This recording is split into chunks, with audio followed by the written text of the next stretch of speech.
اعوذ باللہ من الشیطان الرجیم، بسم اللہ الرحمن الرحیم۔ آج انشاءاللہ ہم آیت 127 سے پڑھیں گے۔ پچھلی دو آیتوں میں یہ قیامت کا احوال ذکر ہوا تھا کہ انسان اپنے رب سے پوچھے گا کہ یا اللہ، میں تو دنیا میں دیکھنے والا تھا، تو نے مجھے اندھا کر کے کیوں اٹھا دیا؟ اور اللہ تعالیٰ یہ فرمائے گا کہ جس طرح تو نے ہماری آیتوں کو جب وہ تیرے پاس آئیں ان کو نظر انداز کر دیا، ان کو بھلا دیا، آج تجھے نظر انداز کر دیا گیا، آج تو بھلا دیا گیا۔ وَكَذَلِكَ نَجْزِي، اور اسی طرح ہم بدلا دیں گے، من اسرفا، جو حد سے تجاوز کرے گا۔ اسراف کرنا بنیادی مطلب ہوتا ہے حد سے گزرنا، خرچ کرنے میں اسراف کرنا پھر فضول خرچی ہوتا ہے۔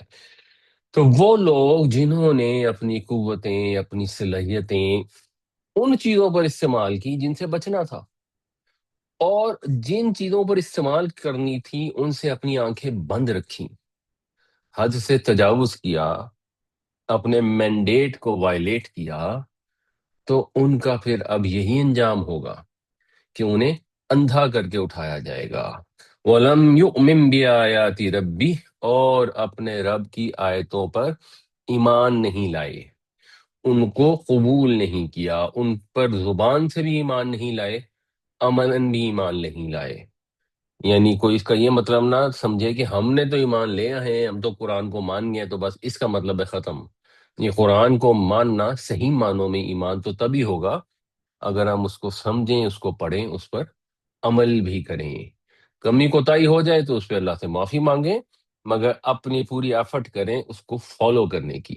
لیکن اگر ہم اپنی ایفرٹس کریں ان چیزوں کے اوپر جن سے منع کیا گیا ہے، جن سے بچنا ضروری ہے، تو پھر تو یہ اسراف ہے، پھر یہ حد سے تجاوز ہے۔ تو جو حد سے تجاوز کرے گا، جو اللہ کی آیتوں کو نظر انداز کرے گا، چاہے زبان سے کہتا بھی ہو کہ میں مسلمان ہوں، میں 25 نسلوں سے مسلمان ہوں اور مجھے بڑی محبت ہے قرآن سے اور میں اپنی جان دینا چاہتا ہوں نبی پاک صلی اللہ علیہ وسلم پر، لیکن آیتوں کو نظر انداز کیا ہو، کبھی غور ہی نہیں کیا ہو، تو وہ پھر اس انجام سے ڈرے۔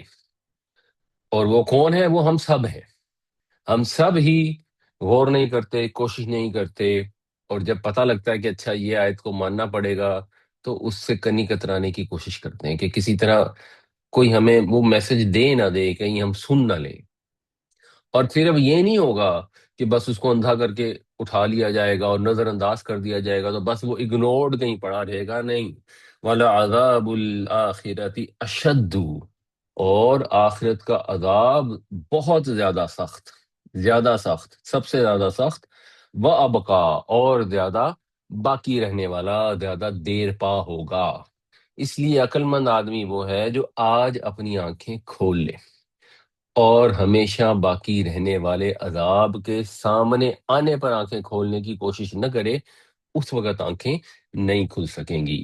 وَكَذَلِكَ نَجْزِي مَنْ أَسْرَفَ مَا لَمْ يُؤْمِنْ بِآيَاتِ رَبِّهِ وَلَعَذَابُ الْآخِرَةِ أَشَدُّ وَأَبْقَىٰ، اور اسی طرح ہم بدلہ دیں گے ان کو جو حدود سے تجاوز کریں گے، یا اس کو جو حد سے تجاوز کرے گا اور اپنے رب کی آیتوں پر ایمان نہیں لائے گا، اور آخرت کا عذاب زیادہ سخت اور زیادہ دیر پا ہوگا۔ افلم یہد لہم، افا جب آتا ہے تو پھر ہم فے کا ترجمہ پہلے کر لیتے ہیں۔ پس کیا لم یہدی نہیں ہدایت دی لہم ان کو، ہدایہ کا مطلب ہوتا ہے کسی کی رہنمائی کرنا، تو پس کیا نہیں رہنمائی کی ان کی، آگے پھر وہ بات آ رہی ہے جس بات نے، یعنی اردو میں ہم یہ کہیں گے کہ کیا اس چیز سے ان کی آنکھیں نہیں کھلی، اس چیز سے ان کو سمجھ نہیں آئی، کم اہلکنا، کتنے ہی ہلاک کیے ہم نے، قبلہم ان سے پہلے، من القرونی، قرون میں سے، قوموں میں سے، نسلوں میں سے۔ کرن کہتے ہیں ایک زمانے کے اکٹھے رہنے والے لوگ، تو یہاں اس کا مطلب بنے گا قومیں۔ تو کتنی ہی قومیں ہیں جو ہم نے ہلاک کر دی، اس چیز سے ان کو رہنمائی نہیں ملی۔ ہم لوگ بھی اگر میں نے پچھلی دفعہ آپ کو انور مسعود کا شعر بتایا تھا کہ ہڑپا گئے ہیں اور پتہ لگا کہ عبرت کی ایک چھٹانک برآمد نہیں ہو سکی اور منوں کے حساب سے کلچر ابل پڑا ہے، کوئی عبرت کی جگہ دیکھ کر انسان ہدایت حاصل نہیں کرتا۔ لوگ جاتے ہیں اتنا سفر کر کے اور احرام مصر دیکھ کے آتے ہیں اور کہتے ہیں واہ واہ واہ واہ، کتنی زبردست انہوں نے عمارتیں بنائی۔ وہ ایک پتھر اتنا بڑا ہے کہ آدمی کے قد سے بڑا ایک پتھر ہے، اور وہ کیسے وہ پتھر اونچائی پر لے کے گئے، اور کتنی گرینڈ بلڈنگ ہے اور کتنی زیادہ ہیں، اور ان کے اندر پھر وہ راستے اور دروازے اور خفیہ تہخانے۔ یہ غور ہی کوئی نہیں کرتا کہ جن لوگوں نے یہ عمارتیں بنائیں، جن کو اتنا عروج اللہ تعالیٰ نے عطا فرمایا، وہ آج کس حال میں ہیں۔ وہ فرعون جو اتنا زبردست بادشاہ تھا اور ساتھ ہی ظالم بھی تھا، اس کا انجام کیا ہوا؟ وہ عبرت کا نشان ہے تمام دنیا والوں کے لیے۔ تو یہی بات قریش سے کہی جا رہی ہے کہ ان کو اس چیز سے کوئی نصیحت حاصل نہیں ہوتی، کیونکہ جب بھی کوئی عذاب کا ذکر ہوتا ہے، جو پچھلی آیت میں آیا ہے کہ قیامت کا جو عذاب ہے وہ زیادہ شدید ہے، زیادہ باقی رہنے والا ہے، تو اس کا جواب مشرکوں کے پاس، کافروں کے پاس یہ ہوتا ہے کہ اچھا جی، پھر وہ عذاب دکھائیں۔ اب عذاب دکھانے کا مطالبہ کیوں ہے؟ کیا ان کو دکھائی دے نہیں رہا؟ یمشون فی مساکنہم، مشا یمشی، چلنا، تو وہ چلتے پھرتے ہیں ان کے مسکنوں میں، ان کی بستیوں میں۔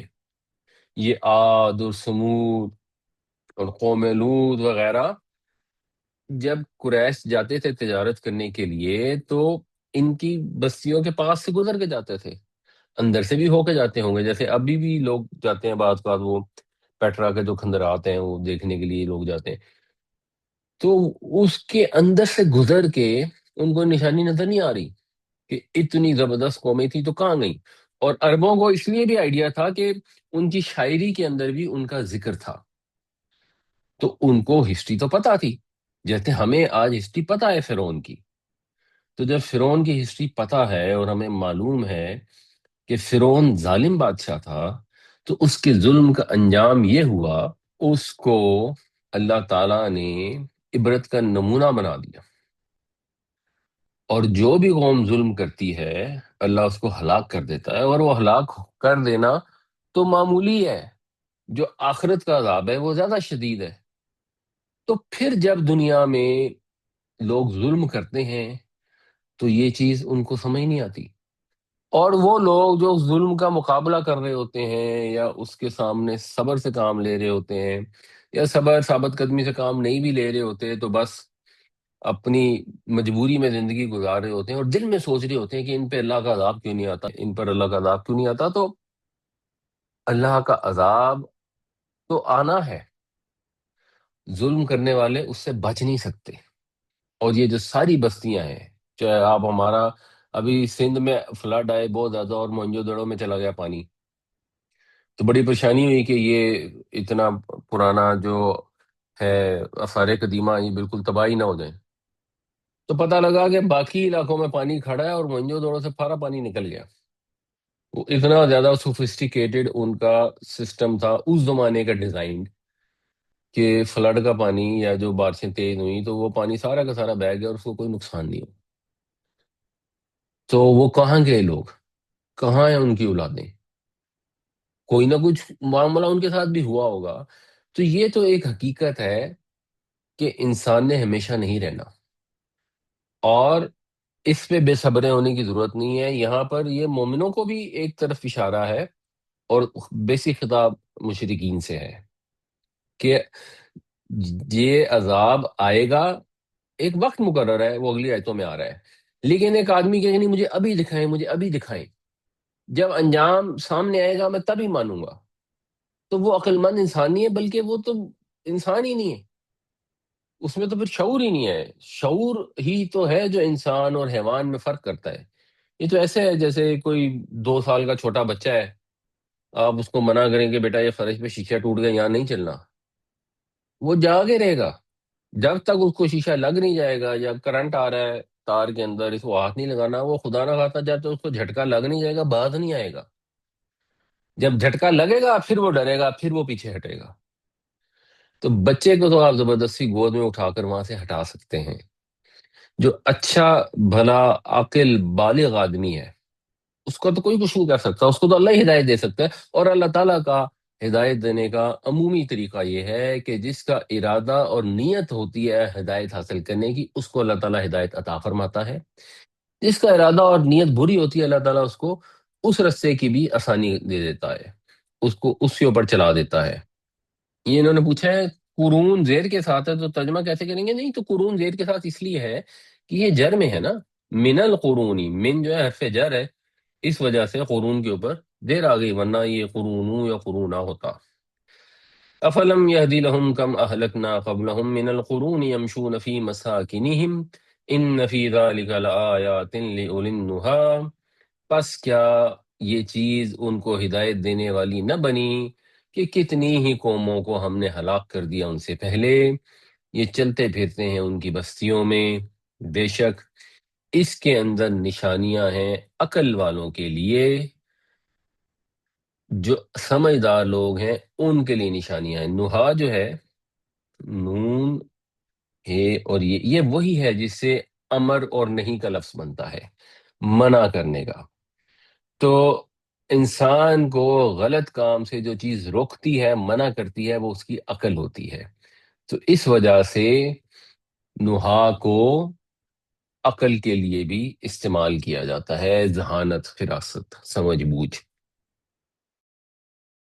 ولولا، اور اگر نہ، کلیمتن، کلمہ، بات، سبقت لے جانا اردو میں بھی ہوتا ہے، کسی سے آگے نکلنا، پہلے ہو جانا کسی چیز کا، سابقہ قومیں ہوتی ہیں جیسے، اگر نہ طے ہو چکی ہوتی یہ بات من ربی کا، تیرے رب کی طرف سے، بلکہ اگر نہ طے ہو چکی ہوتی ایک بات تیرے رب کی طرف سے۔ اور یہ جو ہے نا لکانہ لزامن، یہ ایکچولی ترجمے میں یہ بعد میں ہے، یہ آیتوں کا اگر آپ اس کو عربی میں کہتے ہیں فاصلہ، اردو میں ہم کافیہ کہہ سکتے ہیں، کافیہ تو نہیں ایگزیکٹلی، بٹ یہ جو ساری آیتیں ہیں نا وہ اس طرح ختم ہو رہی ہیں۔ پچھلی آیت نحا پہ ختم ہوئی ہے، اگلی آیت جو ہے وہ تردا پہ ختم ہوگی، تو پھر یہ مسمع پہ ختم ہو رہی ہے۔ تو بیسیکلی اگر ہم سیدھا جملہ لکھتے تو وہ یہی ہوتا وَلَوْلَا كَلِمَةٌ سَبَقَتْ مِن رَبِّكَ وَأَجَلٌ مُّسَمًّى، اگر نہ ہوتی ایک بات تیرے رب کی طرف سے طے شدہ اور ایک وقت مقرر، ایک معین اجل، اگر وہ مقرر نہ ہو چکی ہوتی، لکان لزامن، تو یقیناً وہ چمٹ جاتا۔ لزیمہ یلزمو کا مطلب ہوتا ہے کسی سے چمٹ جانا، اسی سے پھر اردو میں بھی لزوم کا لفظ استعمال ہوتا ہے، پھر کسی پہ الزام لگانے کا مطلب اس سے آتا ہے، لازمی کا لفظ بھی اسی سے ہے، لازمی، ضروری، چمٹا ہوا، ہر ہو کے رہنے والا، مسلط، تو وہ چمٹ جاتا۔ کیا چمٹ جاتا؟ ابھی انڈرسٹوڈ ہے، کیونکہ بات ہو رہی ہے عذاب کی پیچھے سے، جو دو آیتیں پہلے تھی، پچھلی میں اس کو متعلق بتایا گیا کہ رہنمائی نہیں ملتی انہیں ان بستیوں کو دیکھ کر، اور یہاں سے پھر اس کا ذکر آیا کہ ان کے اوپر مسلط ہو کر رہتا، اگر اللہ تعالیٰ نے اپنے قاعدے کے تحت، اپنی سنت کے تحت یہ طے نہ کیا ہوتا کہ لوگوں کو موقع دیا جائے گا، انہیں ڈھیل دی جائے گی، یہ موقع دیا جائے کہ لوگ واپس پلٹ آئیں۔ یہ اللہ کی رحمت ہے کہ انسان غلط کام کرتا ہے، اللہ تعالیٰ اس کو موقع دیتا ہے کہ وہ پلٹ آئے، اپنے غلط کام کی اصلاح کر لے، اپنے نبیوں کو، رسولوں کو، جیسے یہاں بات ہو رہی ہے نبی کریم صلی اللہ علیہ وسلم کو بھیجا اور عذاب فوراً نہیں مسلط ہوا، کیونکہ اللہ تعالیٰ نے یہ طے کر رکھا تھا کہ ان لوگوں کو چانس دینا ہے، اور اس چانس دینے کا یہ فائدہ ہوا کہ قریش کی میجورٹی جو ہے وہ ایونچولی مسلمان ہو گئی اور صحابہ کرام بن گئے، ورنہ جو مکے کے 13 سال تھے، اگر اللہ تعالیٰ کا غضب اتر آتا ان پر تو وہ تو 13 دن نکالنے والے نہیں تھے جتنے انہوں نے ظلم ڈھائے تھے۔ تو اللہ تعالیٰ ایک موقع دیتا ہے۔ اچھا، دوسرا موقع اس لیے بھی اللہ تعالیٰ دیتا ہے، جیسے ابو جہل نے تو نہیں پلٹنا تھا بٹ اس کو بھی موقع دیا گیا، وہ اس لیے دیتا ہے کہ حجت تمام ہو جائے، پھر قیامت والے دن کوئی یہ نہ کہہ سکے کہ او جی ہمیں تو پتہ ہی نہیں لگا، ہمارے پاس تو کتاب نہیں آئی تھی، ہمیں تو ابھی سمجھ نہیں آئی تھی، ہمیں تو غور کرنے کا چانس نہیں ملا. تو وہ اللہ تعالیٰ نے مدت مقرر کی ہوتی ہے کہ عذاب تو آنا ہے ان کے اوپر، فلاں وقت پر آئے گا، اور اس وقت ان کی ساری جو ایکسکیوزز ہیں، معذرتیں ہیں، وہ ختم ہو چکی ہوں گی، پھر ان کے پاس کوئی عذر باقی نہیں رہے گا. وَلَوْلَا كَلِمَةٌ سَبَقَتْ مِن رَبِّكَ لَكَانَ لِزَامٌ وَأَجَلٌ مُّسَمًّى، اور اگر طے نہ ہو چکی ہوتی تمہارے رب کی طرف سے ایک بات، اور ایک اجل معین مقرر نہ ہو چکی ہوتی، تو یقیناً عذاب مسلط ہو کے رہتا. فَاصْبِرْ عَلَىٰ مَا يَقُولُونَ، اب جب عذاب نہیں آ رہا، اب عذاب میں وقت ہے، تو ان لوگوں نے ظاہر ہے باز نہیں آنا، ان لوگوں نے تو اور بدتمیزی کرنی ہے، استہزاء کرنا ہے کہ لو جی اتنے ہی آپ لوگ نیک ہیں، اتنے ہی آپ کے اوپر وہی آتی ہے، فرشتہ آتا ہے، تو بس ٹھیک ہے پھر عذاب دکھاؤ، کیوں نہیں دکھاتے، کیوں نہیں دکھاتے. تو یہ کریں گے، آپ نے اس کے اوپر صبر سے کام لینا ہے، آپ نے بے صبرا نہیں ہونا. مسلمانوں نے بھی یہ نہیں صبح و شام دعائیں کرنی کہ ابھی عذاب آ جائے، انہوں نے اپنا فریضہ تبلیغ کا جو ہے، نصیحت کرنے کا جو ہے، وہ انجام دینا ہے، اور یہ بہت مشکل ہے. اور اس مشکل میں جو چیز انسان کی مدد کرتی ہے وہ چیز ہے نماز. تو صبر کرو اور نماز سے مدد لو. یہ نماز سے مدد لینے کی آگے ڈسکرپشن مختلف الفاظ میں آ رہی ہے. وَسَبِّحْ بِحَمْدِ رَبِّكَ، اور پاکی بیان کرو اپنے رب کی اس کی تعریف کے ساتھ. پاکی بیان کرو کہ وہ ہر کمی کوتاہی خامی سے پاک ہے، اس کو کسی شریک کی ضرورت نہیں ہے، کسی ولی جو اس کی مدد کرے اس کی ضرورت نہیں ہے، کسی مددگار کی ضرورت نہیں ہے، کسی اولاد کی ضرورت نہیں ہے. اور تعریف اس کی یہ ہے کہ جو بھی اعلیٰ صفات ہیں سب کی سب اللہ کی ہیں. کوئی چیز ایکچولی اصل میں کوئی تعریف کے قابل نہیں ہے. آپ گلاب کا پھول دیکھیں، آپ کے واہ کتنا خوبصورت پھول ہے، تعریف اس خدا کی جس نے اس پھول کو بنایا. جو بہترین اعلیٰ ترین صفات ہیں وہ اللہ تعالیٰ کی ہیں، اور جو معمولی ترین بھی کمی یا کوتاہی ہے اللہ اس سے پاک ہے. تو یہ تسبیح اور تحمید جب اکٹھے آتے ہیں تو پھر اس میں یہ مفہوم ہوتا ہے. اگر یہ اکیلے آئیں گے تو پھر اکیلا لفظ بھی دونوں کو کور کر رہا ہوتا ہے، بٹ بہت جگہوں پر یہ اس طرح آتا ہے. بالکل اللہ تعالیٰ کی جو ذات ہے، وہ جو ایک بیسٹ پاسبل ہم امیجن کر سکتے ہیں بیلنس، وہ اللہ تعالیٰ کی ذات میں ہے، اور ہم اس کو ایکچولی امیجن کر ہی نہیں سکتے. ہمیں یہ پتہ لگ گیا ہے وہ کائنات کا پروردگار ہے. جتنا ہم نے بیلنس دنیا میں دیکھا ہے، جو خوبصورتی، جو توازن پھولوں میں، پھلوں میں، پتوں میں، زمین میں، سورج میں، چاند میں دیکھا ہے، اس سے بس ہمیں سمجھ لگ جاتی ہے کہ یہ اگر اتنی فلالیس کائنات بنا دی اس پروردگار نے، تو اس کی اپنی ذات ہر قسم کے فلاح سے پاک ہے. اور جو زبردست کائنات بنائی ہے تو وہی ذات ہے جو تعریف کے قابل ہے، جس نے یہ بنائی ہے. اور یہ تو اس کی ایک مخلوق ہے جو کائنات ہمیں نظر آتی ہے، اس کی تو قدرتیں کیا کیا ہوں گی. تو تسبیح بیان کرو، پاکی بیان کرو اپنے رب کی تعریف کے ساتھ. قبل طلوع الشمسی، سورج کے طلوع ہونے سے پہلے، یعنی فجر کی نماز پڑھو. تو یہ بنیادی طور پر تسبیح مراد ہے نماز، کیونکہ نماز میں آپ تسبیح بھی کرتے ہیں، تحمید بھی کرتے ہیں. وقبل غروبیہا، اور اس کے غروب ہونے سے پہلے یعنی عصر کی نماز. ومن آناء اللیل، آنا جو ہے یہ ہے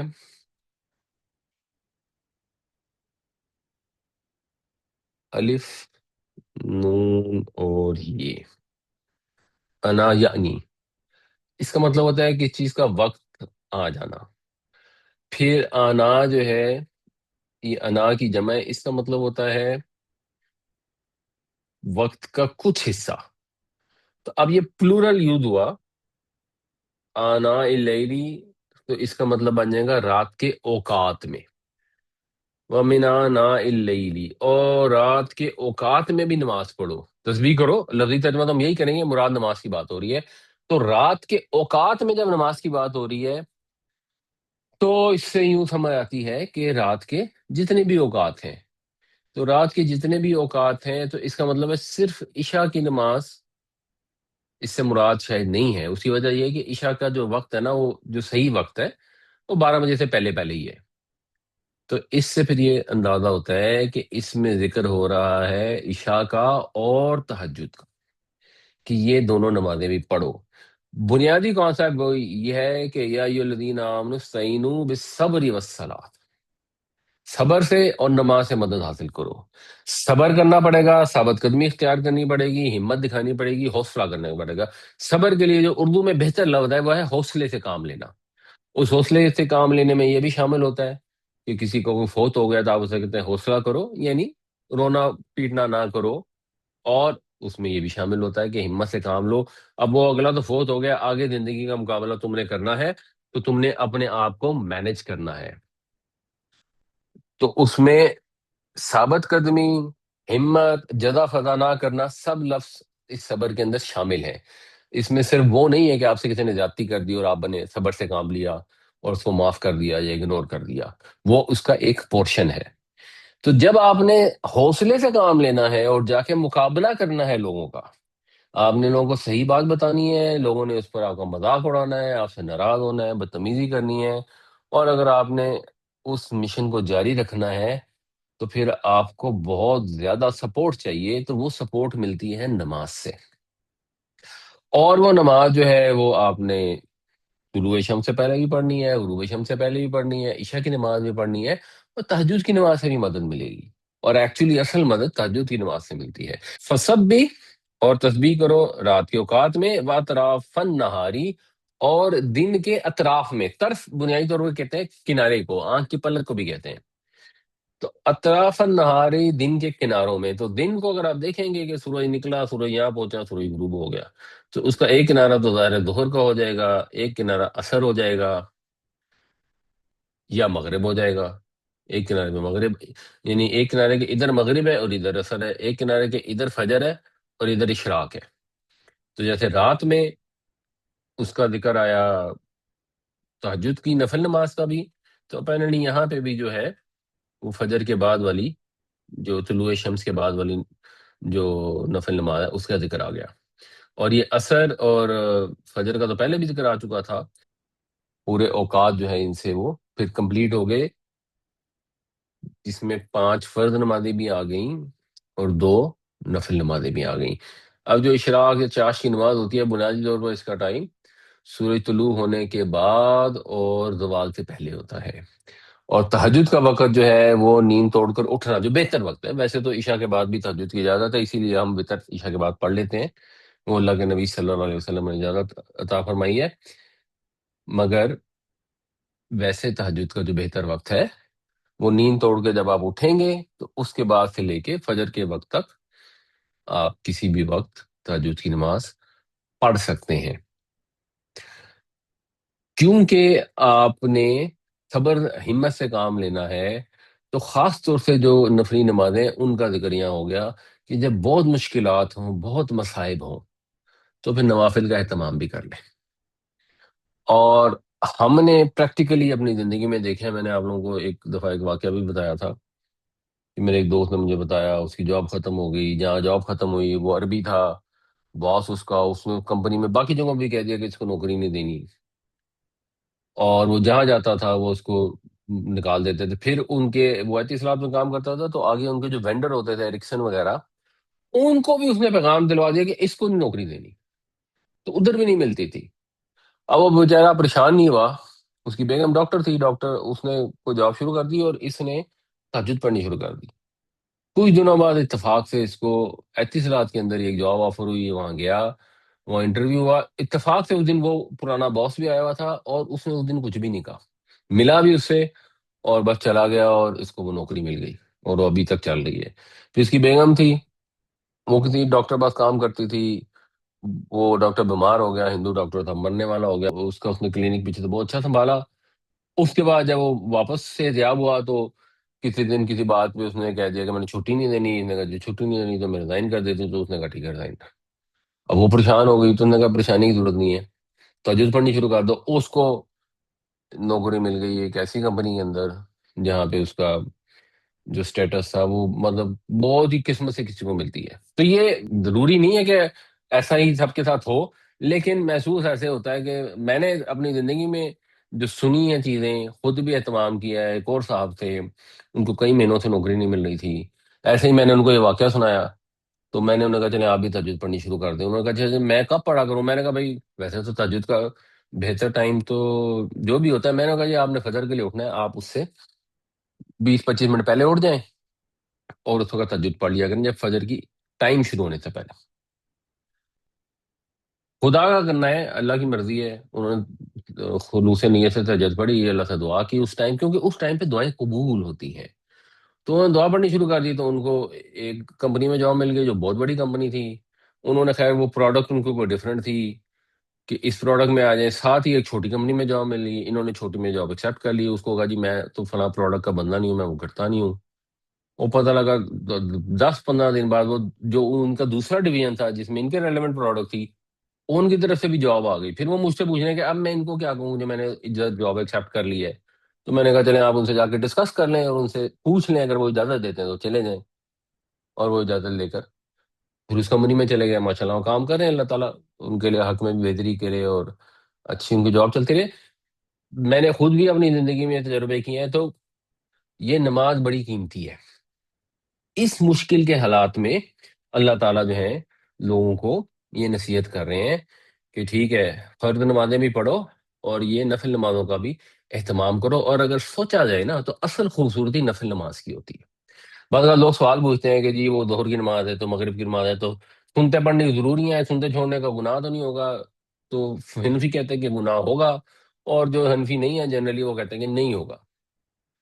تو میری بھی یہ انڈرسٹینڈنگ ہے کہ یا نماز فرض ہوتی ہے نفل ہوتی ہے، لیکن سوچنے والی بات ہے کہ اصل خوبصورت نماز ہوتی ہے نفل نماز، اور ان نفل نمازوں میں اصل خوبصورت نماز ہوتی ہے تہجد کی نماز، جب سب لوگ سو رہے ہوتے ہیں۔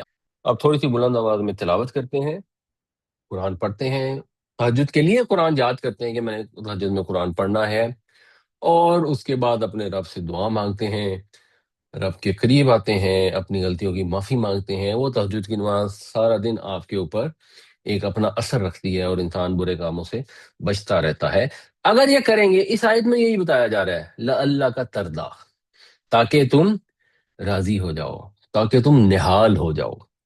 یہ جو نماز ادا کرنی ہے، اس سے یہ اندازہ ہو رہا ہے کہ یہ اگر پڑھیں گے ساری نمازیں جمع نفل نمازیں بھی کچھ پڑھیں گے تو انشاءاللہ اللہ تعالیٰ ایسی نعمتیں دے گا، وہ کامرانیاں دے گا، آخرت میں تو دے گا ہی، امید ہے دنیا میں بھی دے گا۔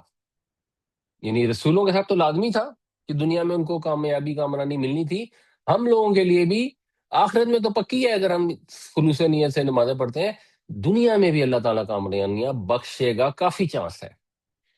اور ایسا اللہ تعالیٰ بخشے گا کہ بندہ نہال ہو جائے گا، خوش ہو جائے گا، اس کو اپنے رب کی سوا کسی کی طرف نظر اٹھانے کی ضرورت نہیں پڑے گی۔ تو یہ نظر اٹھانے پہ اگلی آیت میں آتے ہیں فَاصْبِرْ عَلَىٰ مَا يَقُولُونَ وَسَبِّحْ بِحَمْدِ رَبِّكَ قَبْلَ طُلُوعِ الشَّمْسِ وَقَبْلَ غُرُوبِهَا وَمِنْ آنَاءِ اللَّيْلِ فَسَبِّحْ وَأَطْرَافَ النَّهَارِ لَعَلَّكَ تَرْضَىٰ۔ بس صبر سے کام لو اس پر جو کچھ یہ کہتے ہیں، اور پاکی بیان کرو اپنے رب کی تعریف کے ساتھ، سورج کے طلوع ہونے سے پہلے اور اس کے غروب ہونے سے پہلے، اور رات کے اوقات میں بھی تسبیح کرو، اور دن کے اطراف میں بھی، دن کے کناروں پر بھی، تاکہ تم نہال ہو جاؤ۔ ولا تمدن، مدہ جو ہے اس کا مطلب ہوتا ہے اس نے زیادہ کیا، کسی چیز کو کھینچنے کے لیے مد کا لفظ استعمال ہوتا ہے، پھیلانے کے لیے، دراز کرنے کے لیے، جو الف مد آ میں بھی آتا ہے۔ تو تمدنا، تم ہرگز بالکل نہیں، یعنی یہ نون سکیلا ہے، اس سے زور پیدا ہوتا ہے، مت پھیلاؤ، مت دراز کرو، ای نئی کا، اپنی آنکھیں۔ آنکھیں پھیلانے کا مطلب ہے کسی چیز کو ٹک ٹکی باندھ کر دیکھنا، کسی چیز کو امید سے دیکھنا، تعجب سے دیکھنا۔ اس سینس میں ہے، مت ان کی طرف نگاہیں اٹھاؤ، مت نگاہ پھیلا کر دیکھو، کن کی طرف؟ الا ما متعنا بھی، اس کی طرف جو ہم نے متاع دی، جو ہم نے عطا کیا، جو سامان زندگی گزارنے کا ہم نے دیا۔ متاع جو ہے اس کا مطلب ہوتا ہے زندگی گزارنے کا سامان۔ کس کو دیا؟ ازواجم منہم، ان میں سے کچھ ازواج کو۔ زوج کا مطلب ویسے تو جوڑا بھی ہوتا ہے، اور زوج کا مطلب گروہ بھی ہوتا ہے، قسم بھی ہوتا ہے۔ تو اگر مختلف اب پھلوں کی قسموں کا ذکر ہوگا تو وہاں پہ بھی ازواج کا لفظ آتا ہے، اور یہاں پر گروہوں کے لیے آ رہا ہے، کیونکہ طائف کے اور قریش کے جو گروہ تھے، جو سردار تھے، ان کے پاس پیسہ تھا، ان کے پاس اقتدار تھا، طاقت تھی۔ اور جب کسی کے پاس پیسہ اور اقتدار اور طاقت ہو، جب کوئی لوگ قوم کے بڑے ہوں، جن کو قوم بڑا سمجھتی ہو، چاہے ان کے اعمال اچھے ہوں یا نہ ہوں، تو وہ اگر اتنی اصلاح کر لیتے ہیں نا تو پوری قوم ان کے پیچھے چل پڑتی ہے، اور اگر وہ اپنا بگاڑ کر لیتے ہیں تو تب بھی پوری قوم ان کے پیچھے پیچھے بگڑ جاتی ہے۔ اس وجہ سے جو حکم دیا جاتا ہے یا جو سنت رہی ہے انبیاء علیہ السلام کی، کہ وہ اپنے رشتہ داروں کے بعد پھر قوم کے سرداروں اور بڑوں کو مخاطب کرتے ہیں، اور جب ان کی ضد اور ہٹ دھرمی سے مایوس ہو جاتے ہیں پھر فوکس دوسروں پہ کرتے ہیں۔ یعنی ویسے تو انبیاء کی تبلیغ سب کے لیے ہوتی ہے، لیکن ایفرٹ زیادہ ادھر ہوتی ہے کہ جہاں ابو جہل کسی طرح مسلمان ہو جائے تو پھر پیچھے بہت سارے لوگ مسلمان ہو جائیں گے، اور ابو جہل زیادہ سمجھدار ہے، زیادہ اس نے دنیا دیکھی ہے، زیادہ اس کا ایکسپوجر ہے، انڈرسٹینڈنگ ہے، اور دنیا میں انسان اگر کسی اونچے مقام پر پہنچتا ہے تو بہرحال اس میں کوئی وجہ ہوتی ہے، وہ ایفرٹ زیادہ کرتا ہے، سمجھ بوجھ اللہ کی طرف سے بھی جو ہوتا ہے، ایک اللہ کی مشیت بھی ہوتی ہے۔ تو اللہ کی مشیت کے علاوہ اللہ تعالیٰ اپنی مشیت کو جو بروئے کار لاتا ہے اسباب کے ذریعے سے، عام طور پر لاتا ہے، تو ان میں کوئی وجہ ہوتی ہے کہ جس وجہ سے وہ ایک مقام پر پہنچتے ہیں۔ تو اگر وہ بہتر ہو جائیں تو پھر ان کے پیچھے بہت لوگ بہتر ہو جائیں گے، اور لوگ بھی ان کو اچھا سمجھتے ہوتے ہیں، عقل مند سمجھتے ہوتے ہیں۔ جیسے ابو جہل کا اصل جو نام تھا وہ ابو الحکم تھا، حکمت کا باپ تھا اس کا نام۔ وہ تو اس نے ڈھٹائی کی وجہ سے جہالت کا مظاہرہ کیا کہ اس نے نہیں قبول کیا اللہ کے نبی صلی اللہ علیہ وسلم کو، اور قیامت تک کے لیے اس کا نام ابو جہل ہو گیا۔ تو یہ بات اپنی جگہ درست ہے۔ اب اللہ تعالیٰ یہ فرما رہے ہیں کہ بس ٹھیک ہے، آپ کو ان کے مال و اسباب کو خاطر میں لانے کی ضرورت نہیں ہے، آپ نے ان کو بہت تبلیغ کر لی، بٹ میں زیادہ آپ فکر مند ہونے کی اب ضرورت نہیں ہے۔ اگر یہ لوگ حق کا ساتھ نہیں دے رہے تو نہ دیں، ان کا اپنا نقصان ہے، اللہ تعالیٰ کو ان کے مال و اسباب کی ضرورت نہیں ہے۔ اس کا یہ مطلب نہیں ہے کہ نبی کریم صلی اللہ علیہ وسلم کو ان سے کوئی مال چاہیے تھا، ایکچولی وہ تو الٹ ہے۔ جب حضور نے اعلان نبوت کیا تو شروع میں ہی آ گئے تھے تو حضرت ابو طالب کے پاس سارے مل کے کہ اگر یہ چاہتے ہیں تو ہم ان کو بادشاہ بنا دیتے ہیں، اگر یہ کسی عورت سے شادی کرنا چاہتے ہیں تو ہم ان کی شادی کرا دیتے ہیں، ان کو کہ ہمارے خداؤں کو برا نہ کریں۔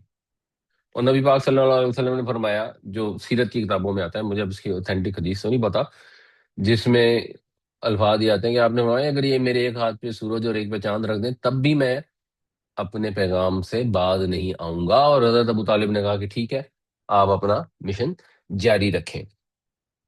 تو وہ تو ضرورت نہیں تھی، اگر آپ اپنی دعوت سے باز آ جاتے تو انہوں نے بڑی سے بڑی جو دولت ہے آپ کے قدموں میں نثار کر دینی تھی۔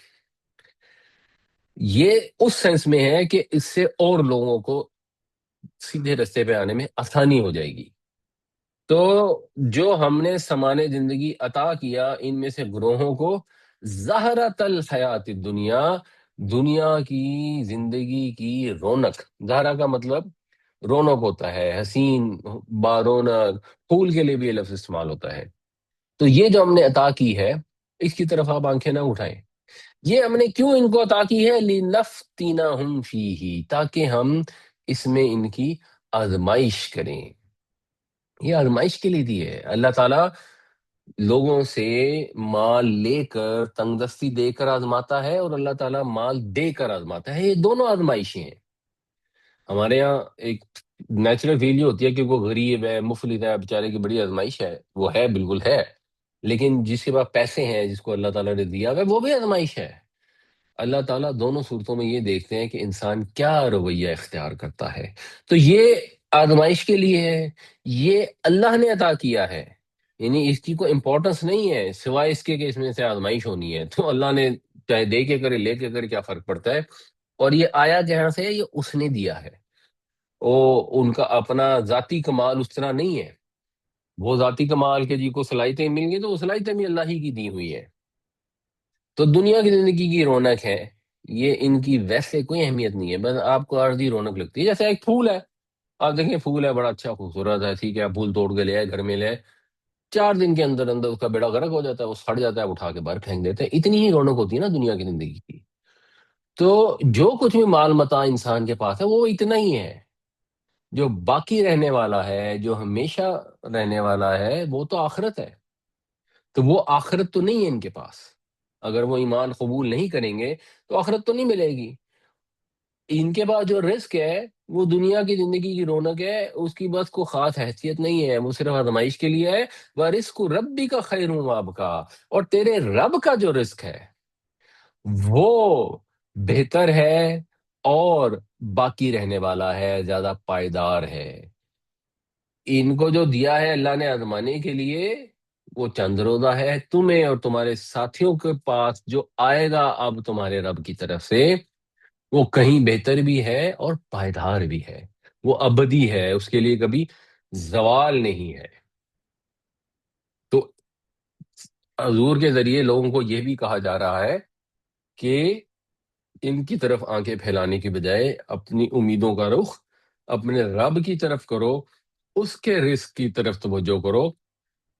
یہ اگر اصلاح کر لیں گے تو ٹھیک ہے، اسباب کے تحت آپ نے ایفرٹ کرنی ہے، کوشش کرنی ہے، اس کا پارٹ ہے، دیٹ از فائن. اس سے اوپر کچھ نہیں ہے. وَلَا تَمُدَّنَّ عَيْنَيْكَ إِلَىٰ مَا مَتَّعْنَا بِهِ أَزْوَاجًا مِّنْهُمْ زَهْرَةَ الْحَيَاةِ الدُّنْيَا لِنَفْتِنَهُمْ فِيهِ وَرِزْقُ رَبِّكَ خَيْرٌ وَأَبْقَىٰ. اور مت دراز کریں اپنی آنکھیں اس کی طرف جو ہم نے عطا کر رکھا ہے ان میں سے کچھ گروہوں کو دنیا کی زندگی کی رونق میں سے، تاکہ ہم اس کے ذریعے ان کی آزمائش کریں. اور تمہارے رب کا رزق بہتر ہے اور زیادہ پائیدار ہے. وَأْمُرْ أَهْلَكَ بِالصَّلَاةِ، اور حکم دو اپنے اہل کو. ویسے تو اس کا مطلب گھر والے بنتا ہے وچ از فائن، لیکن اہل کا لفظ جو عربی میں استعمال ہوتا ہے وہ صرف گھر والوں کے لیے نہیں ہوتا.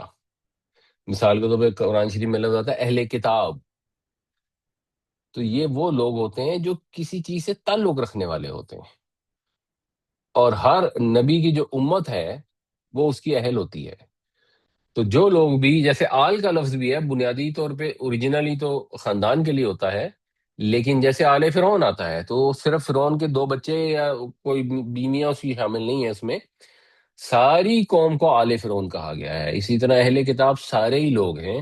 تو جو نبی کے اہل ہوتے ہیں وہ ساری امت ہوتی ہے. تو حکم دو، اور ظاہر سی بات ہے اہل بیت تو اس میں پہلے ہی ہوں گے اور باقی پھر ساری امت بھی ہے. حکم دو اپنے اہل کو، اپنے گھر والوں کو اور اپنے لوگوں کو بالصلاۃ، نماز کا. وَالصَّبِرْ عَلَيْهَا، اور اس پر جمے رہو. یہ اب باب افتعال آ گیا. یہ تے جو ہے توئے میں کنورٹ ہوگی، کیونکہ جب سواد کے ساتھ تے آتی ہے تو پھر وہ اکثر توئے میں کنورٹ ہو جاتی ہے. اس میں زیادہ زور پایا جاتا ہے افتعال کی وجہ سے. تو خوب جمے رہو، یعنی نماز کا حکم دو اور اس پہ قائم رہو.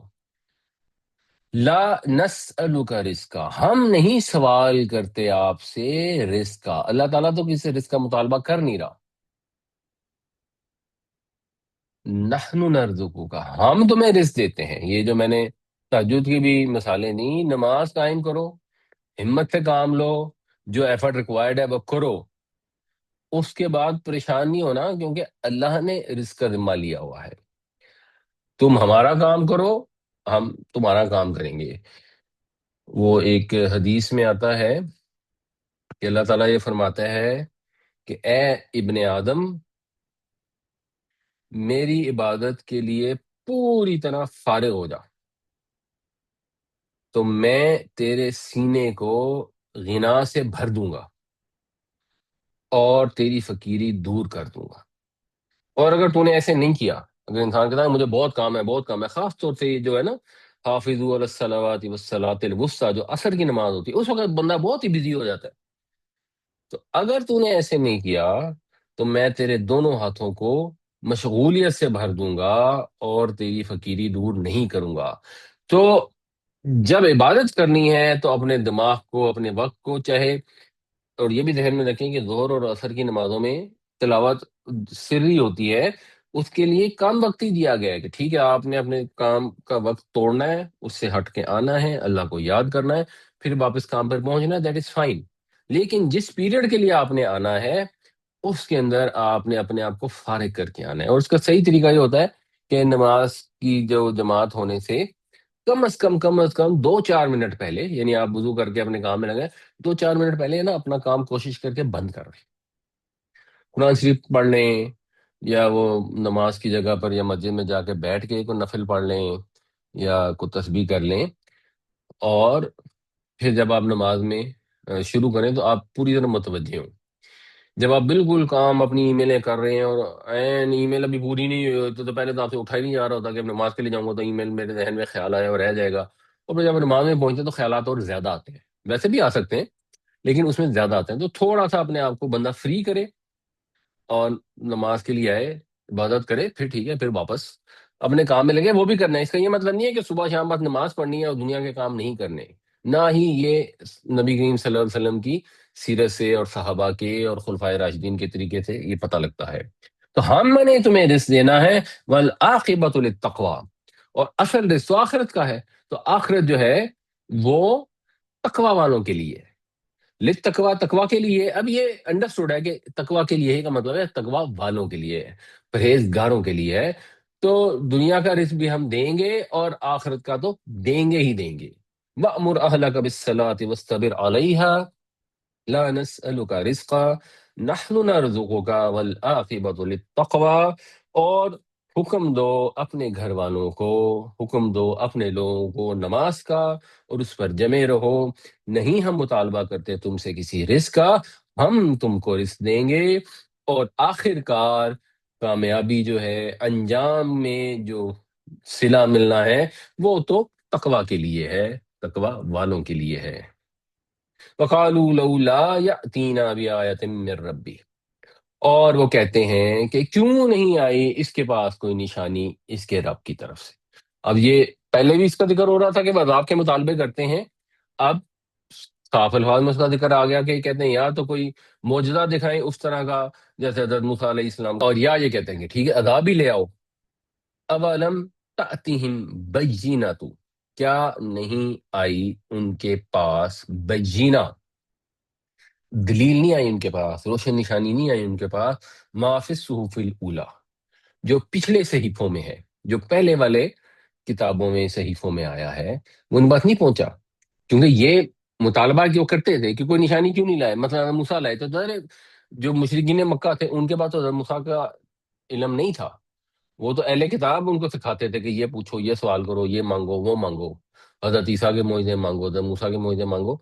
تو پھر جب وہ یہ بتاتے تو یہ نہیں بتاتے تھے کہ وہاں پہ تورات کے اندر، انجیل کے اندر نبی کریم صلی اللہ علیہ وسلم کے آنے کی نشانیاں دی ہوئی ہیں، اور وہ ہم نے سورہ بقرہ، سورہ آل عمران جب پڑھی تھی تو اس میں ہم نے ڈسکس بھی کی تھی کہ آج بھی اس کے اندر نشانیاں موجود ہیں جن سے آپ کوئی اور ہستی مراد لے ہی نہیں سکتے نبی کریم صلی اللہ علیہ وسلم کے سوا، اگرچہ انہوں نے بہت ساری تحریفات کر دی ہیں۔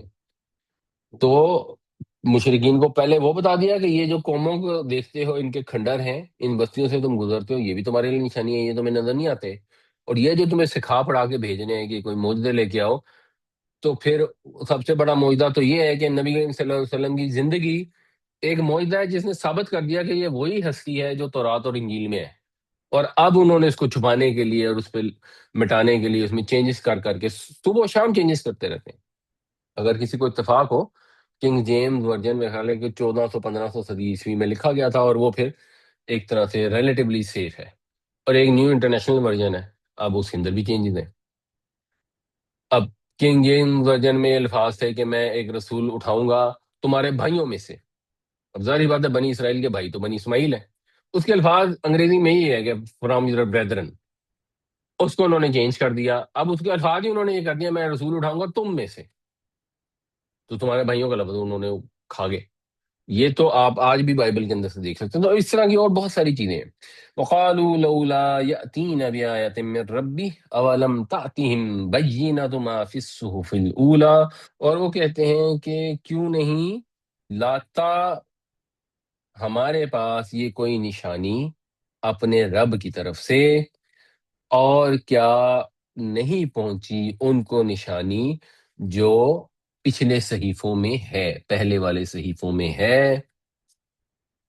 وَلَوْ أَنَّا أَهْلَكْنَاهُمْ بِعَذَابٍ مِّن قَبْلِهِ، اور اگر ہم انہیں ہلاک کر دیتے اس سے پہلے ہی کسی عذاب سے. یہ پھر اب وہی پیچھے ذکر گزر چکا ہے، اب واضح الفاظ میں آ رہا ہے. یہ قرآن شریف کا سٹائل ہے کہ ہم اگر عذاب سے ان کو ہلاک کر دیتے تو ہوتا کیا، جو ہم نے ایک ان کو مہلت دی، ایک اللہ تعالیٰ کی طرف سے یہ بات تھی جو طے ہو چکی تھی. لقالو، تو یہ کہتے ربنا، اے ہمارے رب. پھر یہ جب اٹھائے جاتے تو پھر یہ معذرتیں کرتے، پھر یہ اعتراض کرتے، ان کو خلش ہوتی. لولا ارسلت الینا رسولا، کیوں نہیں بھیجا تو نے ہماری طرف کوئی رسول.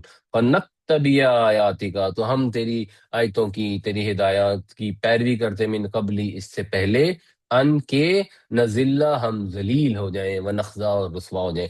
قیامت والے دن وہ لوگ جو اپنے پیارے نبی صلی اللہ علیہ وسلم کے لائے ہوئے پیغام کی پیروی نہیں کریں گے، چاہے ان کو نبی مانتے ہیں چاہے نہیں مانتے، قیامت والے دن وہ ذلیل ہوں گے اور رسوا ہوں گے. ویسے تو ذلت اور رسوائی سملر ہی ہے، مگر جب اس طرح سے آتا ہے اکٹھا تو شاید اس میں ایک محسوس ہوتا ہے، مطلب ایسا بھی ہے کہ اس میں فیل ہوتا ہے کہ ذلت ہوتی ہے، انسان اپنے اندر ہی جو احساس فیل کرتا ہے وہ ذلت ہے، اور جو دوسروں کے سامنے ہوتی ہے وہ رسوائی ہے. ویسے یہ مورل ہم مینی الفاظ ہیں.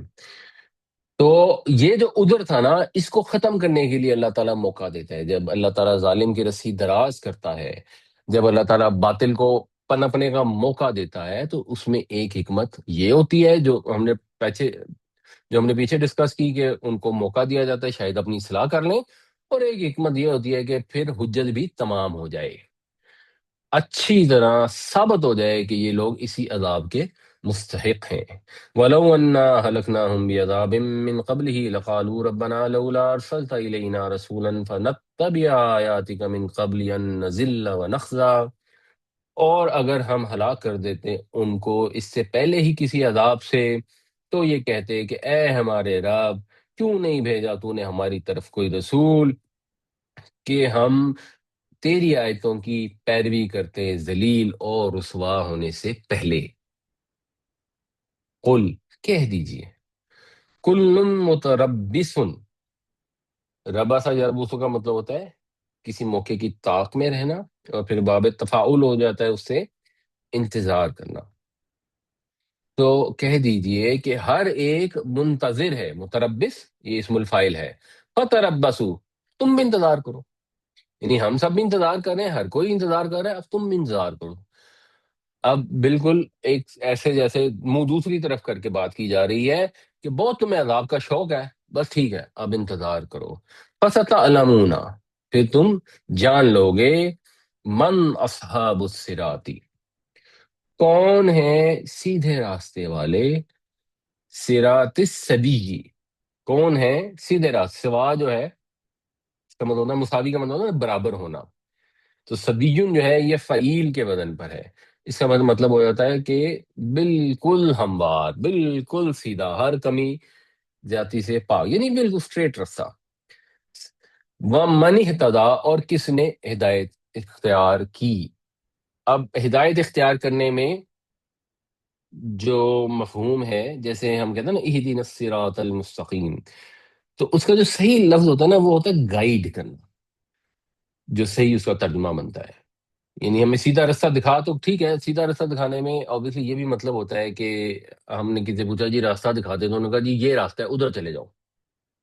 کسی نے ذرا ڈائریکشن دے دی، کوئی 2 قدم چل کے آگے لے گیا، لیکن گائیڈ جو ہوتا ہے نا وہ آپ کو منزل مقصود تک پہنچا کے آتا ہے، اس کو گائیڈ کہتے ہیں بیسیکلی.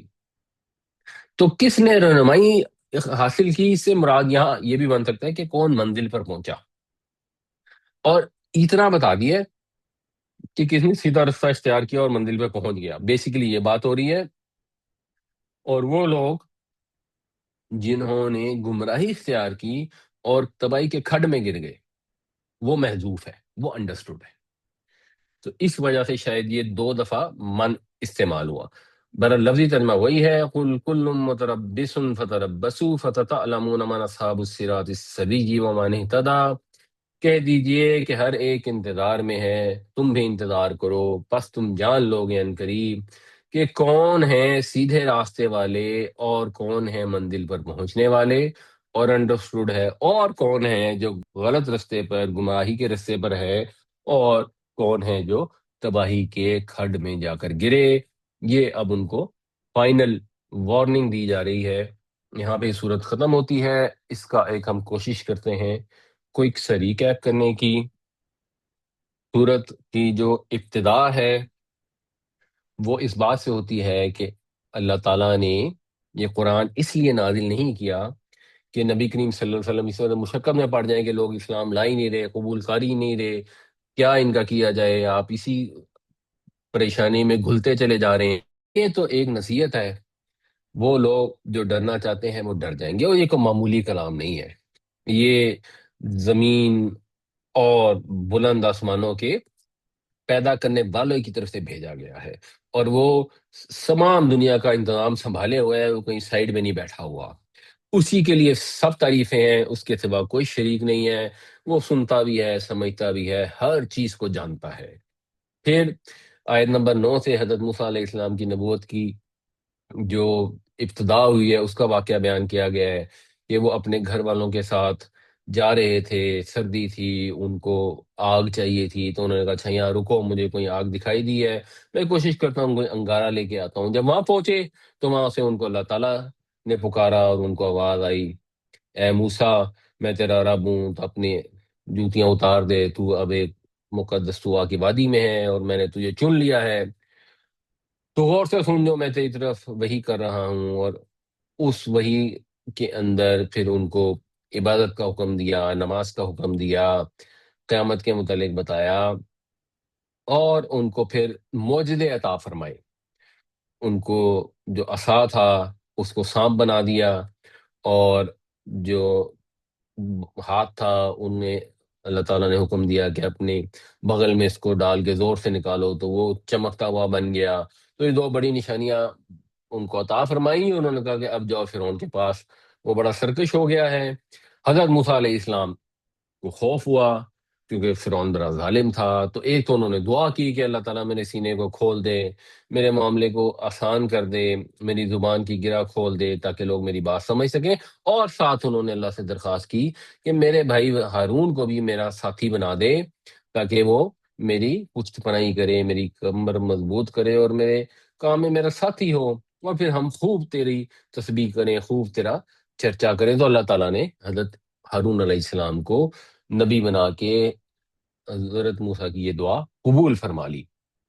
اس کے بعد ساتھ اللہ تعالیٰ نے یہ بتایا اور تسلی دی کہ اگر فرعون کے دربار میں جا رہے ہو، اور اس کا خوف نیچرل ہے کیونکہ انبیاء بھی بشر ہوتے تھے، ان میں بھی محبت کے، خوف کے، افسوس کے سارے جذبات ہوتے تھے.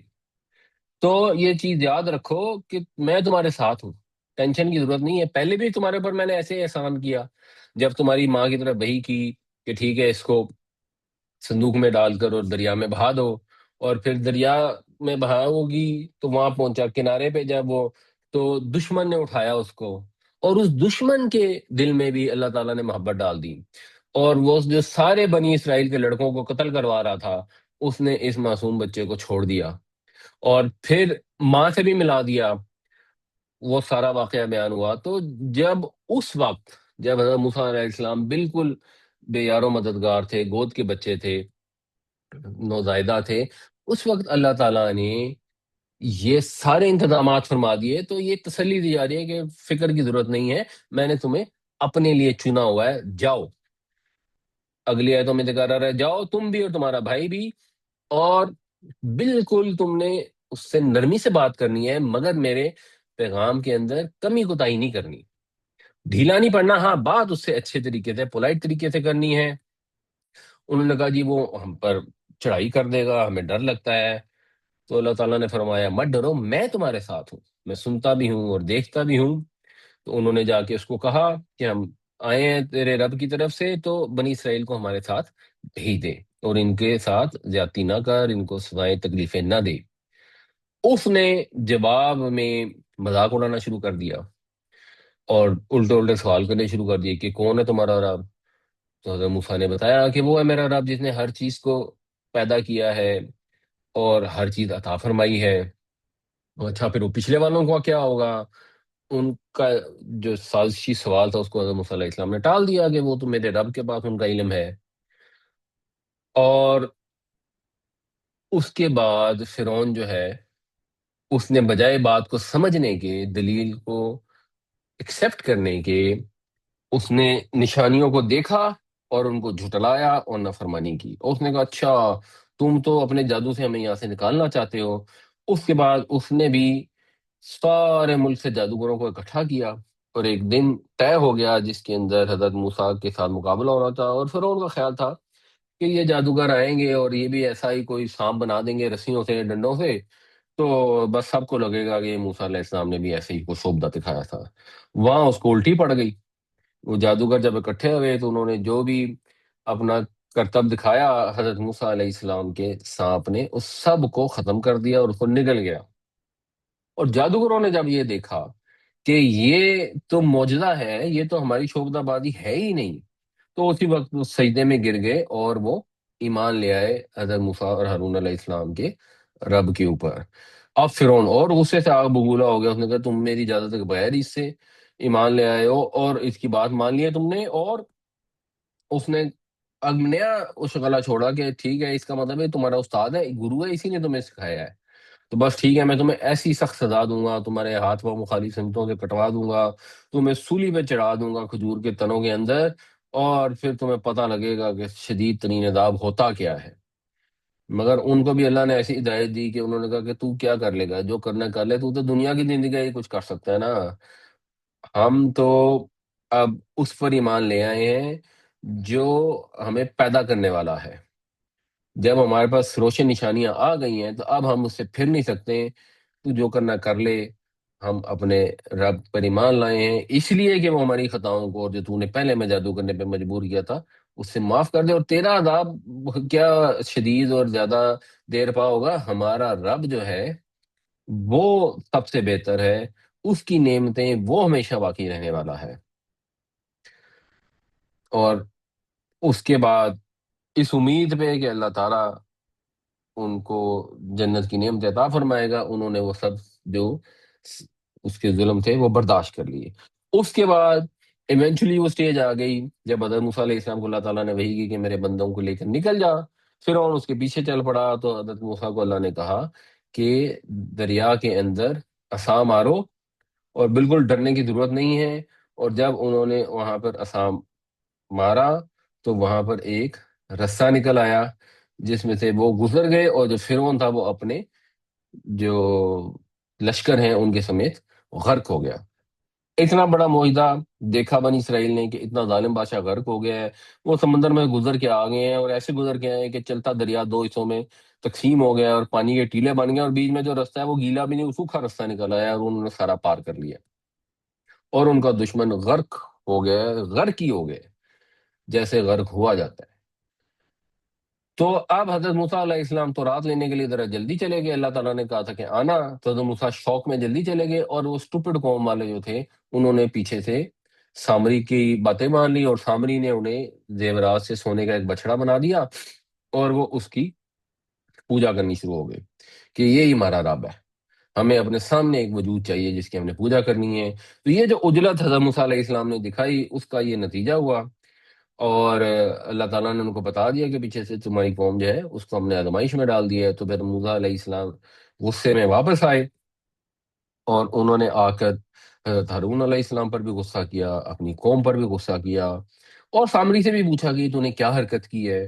اس نے الٹے سیدھے بہانے بنانے کی کوشش کی ہے. وہ جی مجھے تو وہ نظر آ گیا تھا جو انہوں نے نہیں دیکھا تھا، تو میں نے رسول کے قدموں میں سے مٹی اٹھا لی، ایک مٹھی بھر لی، اور بس اس میں سے آواز آنے لگی. تو حضرت موسیٰ نے اس کو بھی کہا کہ بس ٹھیک ہے، تو اب ساری زندگی جو ہے یہی کہتا رہے گا کہ کوئی مجھے چھوئے نہیں، اور دیکھ تیرے خدا کے ساتھ ہم کیا کرتے ہیں، اس کو ہم جلا کر راکھ کر دیں گے، اور اس کی راکھ جو ہے وہ اڑا کر سمندر میں پھینک دیں گے. اس کے بعد جو اگلی آیتیں ہیں ان میں پھر ذکر آتا ہے کہ یہ جو واقعات بتائے جا رہے ہیں ان میں نصیحت ہے. جو اس نصیحت پر عمل کرے گا وہ تو کامیاب ہو جائے گا، اور جو ان سے منہ موڑے گا وہ پھر اپنے اوپر ایک بھاری بوجھ اٹھائے گا. اور قیامت والا دن آنا ہے جب وہ بوجھ اٹھائے گا، اور اس دن کیا ہوگا، پہاڑ ریزہ ریزہ ہو جائیں گے، زمین ہموار ہو جائے گی، مجرم جو ہیں وہ برے حالوں میں ہوں گے، آنکھیں جھکی ہوئیں گی، دل پریشان ہوں گے، اور کسی کی جو ہے وہ آواز نہیں نکل رہی ہوگی رحمان کے سامنے، اور کوئی سفارش کرنے والا کسی کے کام نہیں آ سکے گا. جس کو اللہ اجازت دے گا اور جس کے حق میں اجازت دے گا اتنا ہی لوگ بولیں گے، اس کے علاوہ کوئی بول بھی نہیں سکے گا. ہاں، جس کے اعمال اچھے ہوں گے، جس نے ایمان پر قائم رہا ہوگا صحیح طریقے سے، اس کو کوئی پریشانی نہیں ہوگی کہ اس کے کوئی ظلم ہو جائے گا، جو اس کی کوئی حق تلفی ہو جائے گی. کرنا کیا ہے کہ جو قرآن عربی ہم نے نازل کیا ہے اس کو فالو کرنا ہے. اور نبی کریم صلی اللہ علیہ وسلم کو بھی یہ بتایا جا رہا ہے کہ یہ قرآن نازل ہو رہا ہے، اس کے نزول میں بھی آپ جلدی نہ کریں، یہ اپنے وقت پہ ہی نازل ہوگا. جلدی جو ہوتی ہے وہ اللہ کی حکمت کے خلاف ہوتی ہے نا. اللہ تعالیٰ نے جو پلان کیا ہے وہ اس کی حکمت کے مطابق ہے. انسان کے اندر اجرت کا جذبہ ہے which is fine. اللہ سے علم کی دعا مانگتے رہیں اور صبر سے کام لیں. اور حضرت آدم علیہ السلام کا واقعہ بھی بیان کر دیا کہ انہوں نے بھی جب جلدی کی، جب شیطان ان کا دشمن ہو گیا، سجدہ کرنے کی وجہ سے راندہ درگاہ ہوا، تو حضرت آدم کا بھی دشمن بن گیا، اور اس نے کہا میں ان کو بہکا کے چھوڑوں گا، اور اس نے پھر ایسا بہکایا، اور حضرت آدم جلدی ہمیشہ کی زندگی پانے کے چکر میں اس درخت کا پھل کھا بیٹھے. پھر ان سے نعمتیں بھی چھن گئیں، وہ جنت کا لباس بھی چھن گیا، اور وہ پھر اس مشقت میں پڑ گئے جس میں اب انہوں نے اپنی روٹی بھی کمانی تھی، پانی کا بھی انتظام کرنا تھا، اور دھوپ سے بچنے کا بھی انتظام کرنا تھا. پھر انہوں نے خیر توبہ کر لی تو اللہ تعالیٰ نے ان کو چن بھی لیا، ان کو رہنمائی بھی عطا فرما دی، نبی بنا کر انہوں نے دنیا میں بھیج دیا کہ ٹھیک ہے اب شیطان بھی آ رہا ہے اور تم بھی آ رہے ہو ایک دوسرے کے دشمن ہو کر. جو میری ہدایت کی پیروی کرے گا وہ کامیاب ہو جائے گا، نہ گمراہ ہوگا اور نہ ہی بدبخت ہوگا. اور جو میرے ذکر کو، میری ہدایت سے منہ موڑے گا، اس کی دنیا کی زندگی بھی مشکل ہوگی، اور قیامت والے دن بھی وہ اندھا کر کے اٹھایا جائے گا. اور جب وہ پوچھے گا کہ اللہ تعالیٰ تم نے مجھے اندھا کیوں اٹھایا، میں تو دیکھتا تھا، تو اللہ کہے گا کہ جب تیرے پاس میری آیتیں آئیں اور تو نے ان کو اگنور کر دیا تو آج ہم نے تجھے اگنور کر دیا، آج تو بھلا دیا گیا. تو یہی انجام ہوگا ان لوگوں کا جو حد سے گزرتے ہیں، جو اللہ تعالیٰ کی دی ہوئی صلاحیتوں کو صحیح جگہ پر استعمال نہیں کرتے. اور پھر ذکر ہے مشرکین کا کہ وہ سوال کرتے ہیں کہ عذاب کیوں نہیں آ جاتا، ہمیں کو نشانیاں کیوں نہیں مل جاتی. تو اللہ تعالیٰ بتاتے ہیں کہ نشانیاں تو پچھلے صحیفوں میں بہت ساری ہیں، اور عذاب کی تو جو قوموں پر آئے ہیں ان کو اچھی طرح پتہ ہے، ان بستیوں سے گزرتے ہیں. انہوں نے ایسی ہی گفتگو کرنی ہے. مسلمانوں کا یہ کام ہے کہ وہ صبر کریں، نماز سے مدد حاصل کریں، فرض نمازیں بھی پڑھیں، نفل نمازیں بھی پڑھیں. اور اس کے بعد جو لوگ بات سمجھ جاتے ہیں اچھی بات ہے، جو نہیں سمجھتے تو وہ بھی انتظار کریں، مسلمان بھی انتظار کریں. وہ وقت بہت قریب ہے، وہ دور نہیں ہے جب پتہ لگ جائے گا کہ کون ایسا شخص ہے جو سیدھے رستے پہ تھا، کون. ہم میں بھی یہ سمجھنا چاہیے کہ یہ وقت قریب ہے، دور نہیں ہے، کہ پتہ لگ جائے گا کہ کون اپنے نبی پاک صلی اللہ علیہ وسلم کو صحیح طرح سے ماننے والا تھا، اور کون ہے جو گمراہ تھا، جو لوگوں کو نصیحتیں کرتا تھا، خود عمل نہیں کرتا تھا، ایمان کے دعوے کرتا تھا مگر اپنے رسول کی پیروی نہیں کرتا تھا. یہ ٹائم میں زیادہ ٹائم ہے نہیں، یہ کوئی پتہ نہیں کس وقت آنکھ بند ہو اور جب کھلے گی تو وہ سارا منظر جو اس صورت میں پیش کیا گیا ہے وہ ہمارے سامنے ہوگا. اس وقت پچھتانے کا کیا فائدہ، آج انسان اپنی اصلاح کر لے. اللہ تعالی ہم سب کو نیک عمل کی توفیق عطا فرمائے، قرآن کو اگنور نہ کریں، قرآن سے نصیحت حاصل کرنے کی، اس کو سمجھنے کی، اس پر عمل کرنے کی توفیق عطا فرمائے۔ اور جہاں اس پر عمل کرنے میں کئی مشکلات آتی ہیں تو اللہ تعالیٰ صبر بھی عطا فرمائے، اور نمازوں کی بھی توفیق عطا فرمائے، اور فرض نمازیں بھی جماعت کے ساتھ مردوں کو پڑھنے کی توفیق دے، اور نفل نمازوں کے اندر بھی اللہ تعالیٰ مدد فرمائے۔ آمین یا رب العالمین۔ جو قرآن میں اور پھر ہمارے ساتھ حضور پاک صلی اللہ علیہ وسلم کی حدیث ہے، ان کی سیرت ہے، ہمیں یہ بہت زیادہ کافی ہے اپنے مسائل سمجھنے کی اور جو زندگی گزارنے کے لیے۔ اس کے بعد فالو ہوتی ہے جی فقہ۔ فقہ کی کوئی ایز سچ ضرورت نہیں ہے۔ آپ کا اس بارے میں کیا خیال ہے؟ دیکھنی گزارش یہ ہے کہ بیسیکلی بنیادی طور پر فقہ کا یہی مطلب ہے کہ قرآن و حدیث کو سمجھا جائے اور سمجھ کے ایک نتیجہ نکالا جائے۔ اس میں بعض اوقات اختلاف بھی ہو سکتا ہے، لیکن اتنی بات آپ کی درست ہے کہ زیادہ تر مسائل جو ہے نا وہ فروعی ہیں، اور جو اہم اور امپورٹنٹ مسائل ہیں ان میں ظاہر فقہ میں بھی اختلاف پایا جاتا ہے، تو اس میں انسان کو سمجھ کر اپنا فیصلہ خود ہی کرنا چاہیے۔ تو جو رسول صلی اللہ علیہ وسلم نے فرما دیا اس میں تو کچھ شک ہے ہی نہیں کہ کچھ سب میں دو چیزیں چھوڑ کے جا رہا ہوں، قرآن اور میری سنت۔ تو پھر کیوں ہم نے فقہ بن گئے ہیں فرقے؟ تو پھر سے کنفیوز ہو جاتے ہیں نا کہ وہ کہتے ہیں کہ اے مفتی کچھ کہتے ہیں، اے مفتی کچھ کہتے ہیں، ہم اس پہ عمل کریں۔ تو ایک یہ بات ہے، اور دوسرا یہ کہ جو آج کل معاشرے میں اتنی بے ایمانیاں، یہ رشوت اور اتنے غلط کام ہو رہے ہیں، تو ہمارے مفتی علماء بڑے بڑے ہیں، وہ کیوں چپ بیٹھے؟ اور یہ جو ہے کہ ویسے تو لوگ بڑے تہجد بھی پڑھتے ہیں، یہ کرتے ہیں، نمازیں روزہ سب عبادت، ان عبادت کو سب کو سمجھا ہوا ہے، لیکن جو سر پہ یا ادھر گن پھینکنا یا سب کے کام کرنا اس کو گناہ نہیں سمجھتے۔ ملک کے ساتھ غداری کرنے کو، جیسے دفتر جا رہے جو سرکاری دفتروں میں کہتے ہیں بس ہم ٹائم پہ جائیں نہ جائیں، بس حاضری لگوا کے تنخواہ لے لیں، یہ تو حرام ہے نا۔ پہلی بات یہ ہے کہ یہ جو فرقے بن جاتے ہیں نا، جنہوں نے دین کو سمجھا ان کا مقصد تو فرقے بنانا نہیں تھا، یہ بعد والے لوگوں نے بنا لی۔ ان کا مقصد تو یہ تھا کہ انہوں نے اپنی طرف سے دین سمجھ کر آپ کی آسانی کے لیے کچھ چیزیں بیان کر دیں۔ تو جو فرقہ واریت بن گئی نا وہ ایک علیحدہ چیز ہے۔ باقی میں آپ کو اگر ایک مثال دوں تو جیسے ابھی ہم نے آج آیت پڑھی نا، تو میں نے اتنے کہا کہ میرے خیال میں اطراف النہار سے یہ والی نماز مراد ہے، کسی اور کی کوئی اور انڈرسٹینڈنگ ہو سکتی ہے۔ تو اب تہجد کی نماز پڑھنی ہے، کب پڑھنی ہے، اب یہ کیسے پتہ لگے گا؟ تو اس کا ایک طریقہ ہے کہ آپ ساری حدیثوں کا مطالعہ کریں اور اس میں سے دیکھیں، اور ایک طریقہ یہ ہے کہ کسی عالم نے اگر مطالعہ کر لیا تو انہوں نے مطالعہ کر کے آپ کو بتا دیا تہجد کا یہ ٹائم ہے۔ اب اگر اس میں کوئی اختلاف نہیں ہے تو آپ کے لیے آسانی ہوگی نا، آپ نے اس کو ایز اٹ از فالو کر لیا۔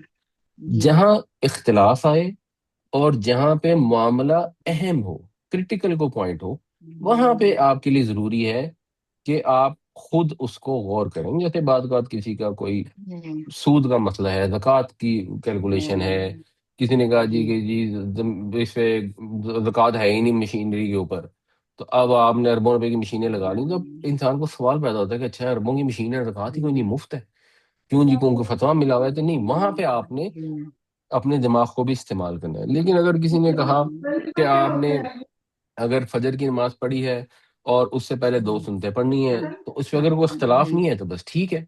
اگر کسی نے کہا کہ آپ تہجد میں نفل پڑھ لیں، 4 پڑھ لیں، 6 پڑھ لیں اور بعد میں اینڈ میں 3 پڑھ لیں، اور اس میں اختلاف نہیں ہے تو ٹھیک ہے۔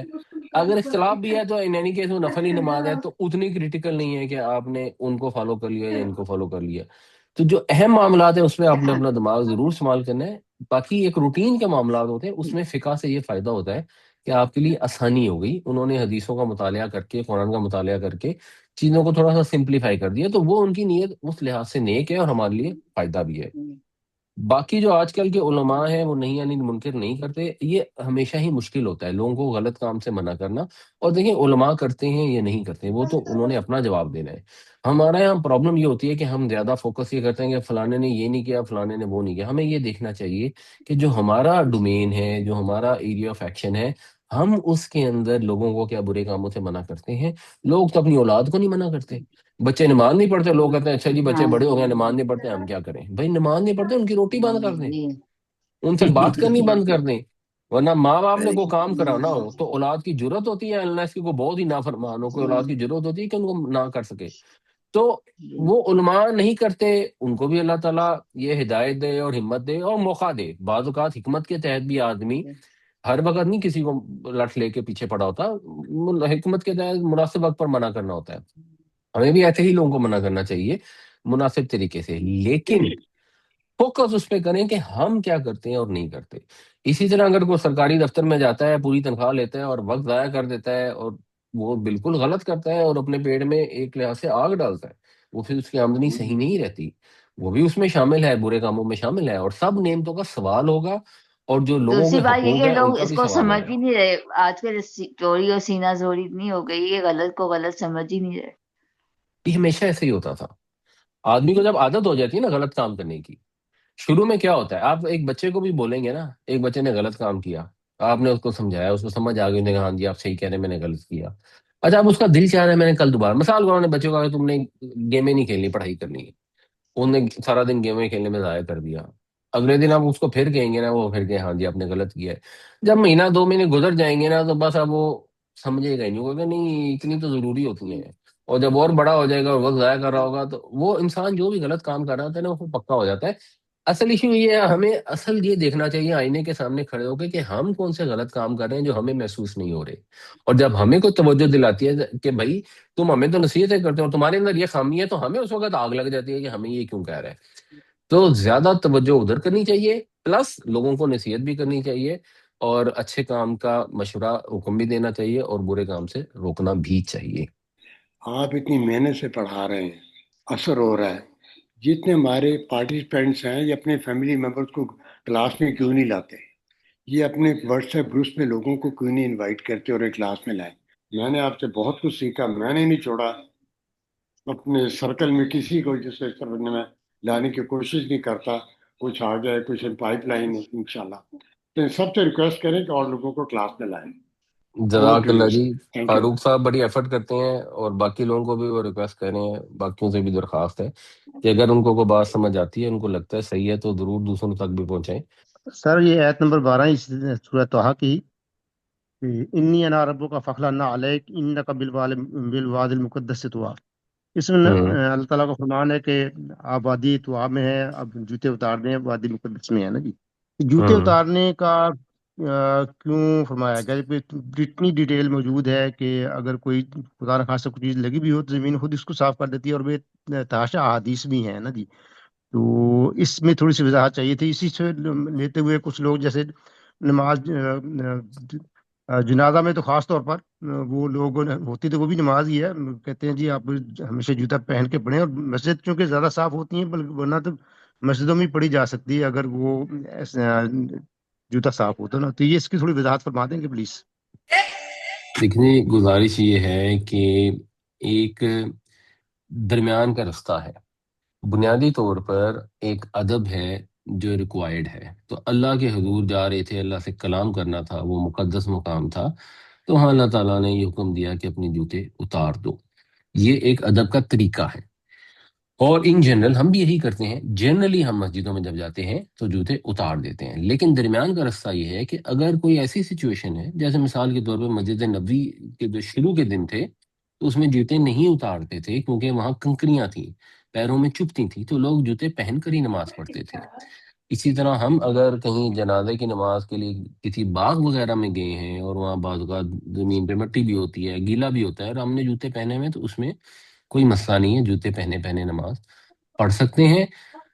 اب وہی والی بات ہے، انڈرسٹینڈنگ کا ڈفرنس ہوتا ہے، کچھ لوگوں کا خیال ہے کہ کیونکہ جوتے اتارنے چاہیے اور مسجد میں بھی اتارنے چاہیے، اور وادی مقدس طویٰ میں بھی حکم ہوا تو اس لیے جب بھی نماز پڑھیں جوتے اتار دیں، حالانکہ حدیث سے پتہ لگتا ہے کہ نبی کریم صلی اللہ علیہ وسلم نے جوتے پہن کر بھی نماز پڑھائی۔ تو اب درمیان کا رستہ صحیح کیا ہے کہ جہاں ممکن ہے عبادت کے لیے جوتے اتار کر ہی عبادت کرنی چاہیے، جیسے ہم اپنے گھروں میں مثلا ہم جا نماز بچھا لیتے ہیں، اب جا نماز کوئی اس کا حصہ نہیں ہے، ہم جا نماز ایک ادب احتیاط کے لیے بچھاتے ہیں کہ چلیں کہیں ناپاکی نہ ہو، یا زمین گھر کی تو پاک ہی ہوتی ہے، گھر میں تو کوئی ناپاکی اس طرح نہیں ہوتی، لیکن ہم جا نماز بچھا لیتے ہیں۔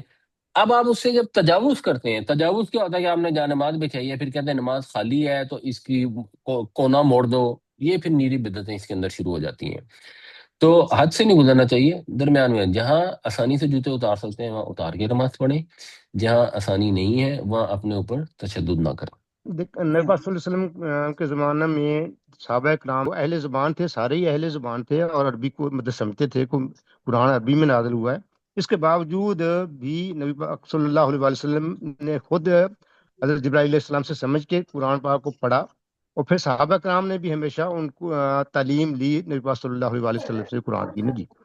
تو فقہ بھی اس کی ایک ہیلپ کرتا ہے۔ فقہ تو ظاہر ہے اسی لیے ہی بنا ہے نا جی، انہوں نے آسانی کے لیے بڑی خلوص نیت سے جو ہے نا وہ محنتیں کر کے ہمارے لیے جو ہے نا اس میں آسانیاں پیدا کی ہیں، تو اس کے لیے بلا وجہ اس سے اس کی کہنا کہ وہ اس کی ضرورت ہی نہیں ہے، تو میرے خیال میں یہ کچھ زیادتی ہو جائے گی نا جی۔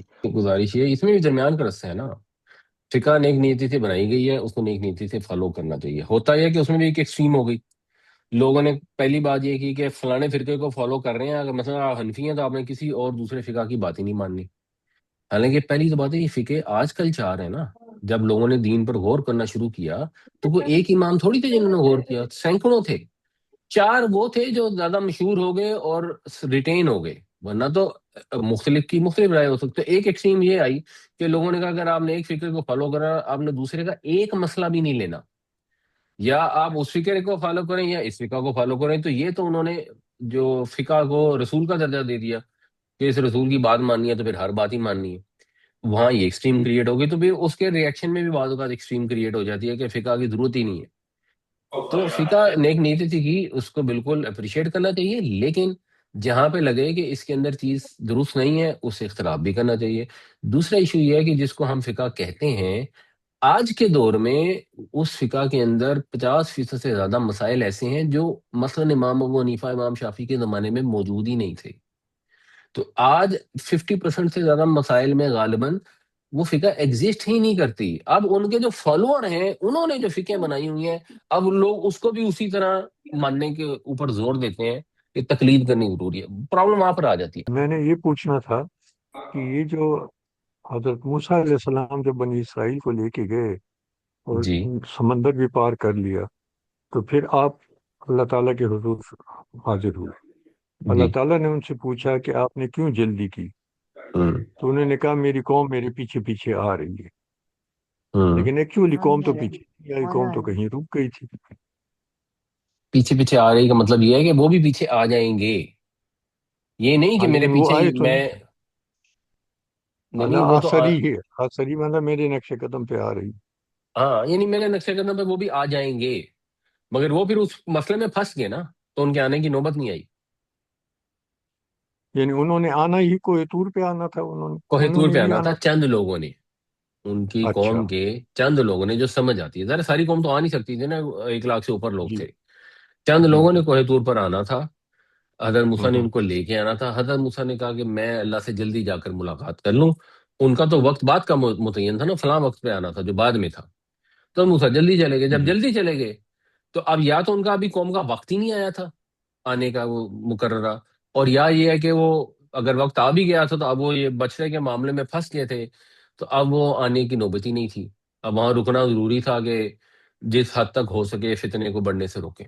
یہ بیسیکلی کہ اگر ارادہ کیا جائے کہ وطر جو ہے وہ تہجد کو پڑھے جائیں اور عشاء کے ساتھ ہوں نہ پڑھے، اور کسی ہوں وجہ سے اگر جاگنا ہے اور بندہ ہوں سویا رہ گیا اور ہوں فجر کا ٹائم ہو گیا اور فجر کی فرض کا نماز کا ٹائم ہونے لگے، تو وطر وہ یا اس کے بعد لوٹانا ضروری ہے، اس پہ گناہ ہے اگر نہ لوٹائے جائیں گے؟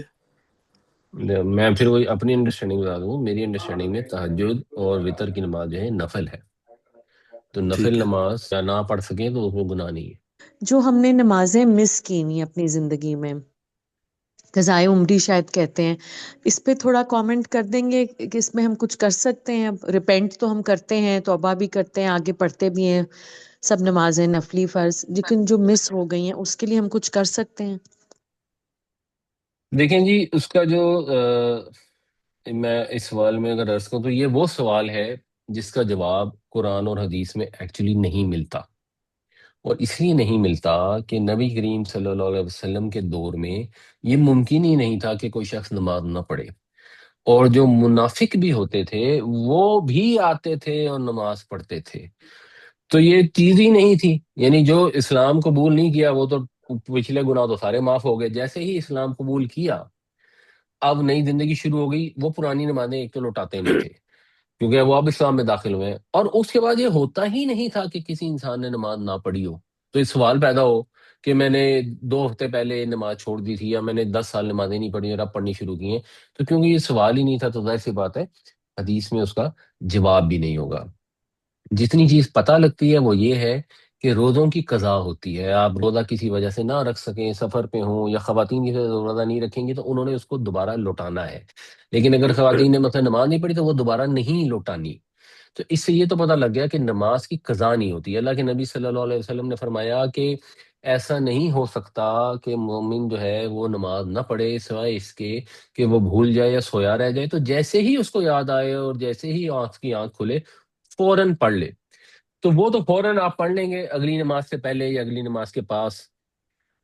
اب جو آپ نے جان بوجھ کے چھوڑ دی ہیں اس کا جواب، تو پھر کوئی لوگ اس کا کوئی جواب دیتے ہیں، کوئی لوگ کوئی جواب دیتے ہیں. کچھ لوگ یہ جواب دیتے ہیں کہ ان کا کچھ نہیں ہو سکتا، آپ بس توبہ استغفار کریں، اللہ سے دعا کریں. کچھ لوگ یہ جواب دیتے ہیں کہ اچھا جو نمازیں چھوٹ گئی ہیں تو اب آپ نے جو نفل نماز پڑھنی ہوتی ہے بجائے نفل پڑھنے کے آپ ہر نماز کے ساتھ ایک پرانی نماز پڑھ کے اللہ سے دعا کیا کریں کہ اللہ تعالیٰ میری اس نماز کے قبول کرنے میں یا معاف کرنے میں میں ایک یہ نماز بھی پڑھ رہا ہوں. تو اس میں بھی کوئی حرج نہیں ہے.